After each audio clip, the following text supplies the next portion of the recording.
The Supreme Court has finally delivered the news the whole of America was waiting for. Trump faced a disqualification challenge in the U.S. Supreme Court a few seconds ago. Before I start, please smash the subscribe button and switch on notifications to start getting daily breaking news from us non-stop, thank you.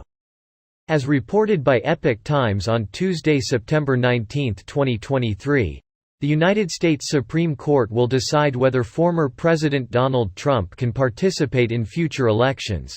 The high-stakes decision hinges on the interpretation of the 14th Amendment and comes following a lawsuit filed by Republican presidential candidate John Castro in the case of John Castro v.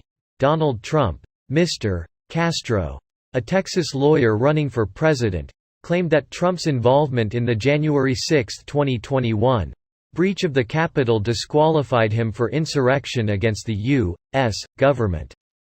The country's highest court has set an October 9 deadline to deliver a verdict in the case, injecting an atmosphere of anticipation and anxiety into the political arena.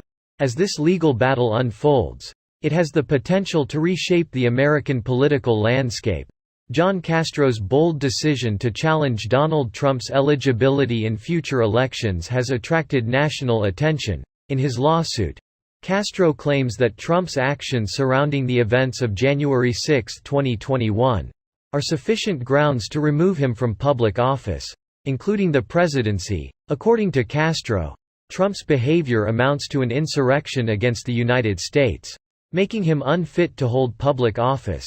Castro, a Republican, said President Trump's presence on the New Hampshire ballot will make it more difficult for him to get small-dollar donations. According to Federal Election Commission records, he donated $20 million to his presidential campaign and raised nothing. At the heart of this case is the interpretation of the 14th Amendment, specifically Section 3, which provides that no person may hold office who has engaged in insurrection or rebellion against the United States. This clause, originally designed to prevent ex-Confederates from holding office after the Civil War, has rarely been invoked in modern times. Scholars and legal experts find themselves divided over the application of the 14th Amendment in this case. Some assert that Trump's provocative rhetoric and actions in the lead-up to the January 6, 2021, events indeed meet the threshold for insurrection, while others argue that his actions may not meet the legal criteria for disqualification since the 14th Amendment was ratified after the Civil War. Retired Harvard law professor Alan Dershowitz has long contended that attempts to obstruct the former president on those grounds are complicated.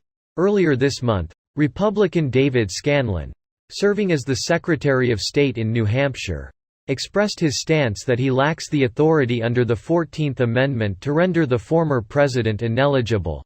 During a recent press briefing, he asserted, "Our state statutes do not grant the Secretary of State any latitude when it comes to evaluating eligibility matters. A presidential contender's name will be included on the ballot if they submit their documentation within the designated filing period and fulfill the mandatory fee requirements." Michigan's Secretary of State, Jocelyn Benson, stated whether Trump is eligible to run for president again is a decision not for secretaries of state but for the courts. According to ABC News, Gabriel Real Sterling, a Georgia elections official who supported President Trump, believes that courts will probably toss out such claims because the former president hasn't been found guilty. The U.S. Supreme Court's decision to take up this case shows its significance and the potential repercussions it holds for the nation. This decision not only determines Donald Trump's political future but could also set a legal precedent that helps shape future cases involving the electability of candidates based on their actions in their past. American public opinion is deeply divided on this issue, with heated arguments from both sides. Supporters of John Castro say accountability for those involved in the Capitol breach is essential to maintaining the rule of law and protecting democratic principles. They say allowing Trump to run again would set a dangerous precedent and weaken the foundations of democracy. In contrast, Trump supporters see the trial as a politically motivated attack on their preferred candidate. They posit that the lawsuit is an attempt to deny Trump supporters a voice in the electoral process and that it constitutes an abuse of the legal system for political gain. As the Supreme Court deliberates over this case, the nation watches with bated breath. The decision expected in early October will undoubtedly have a profound impact on the trajectory of American politics. Regardless of the outcome, John Castro v. Thank you very much for watching until the end. Tell us what you think about this news in the comments section. And please don't forget to leave us a thumbs up and smash that subscribe button.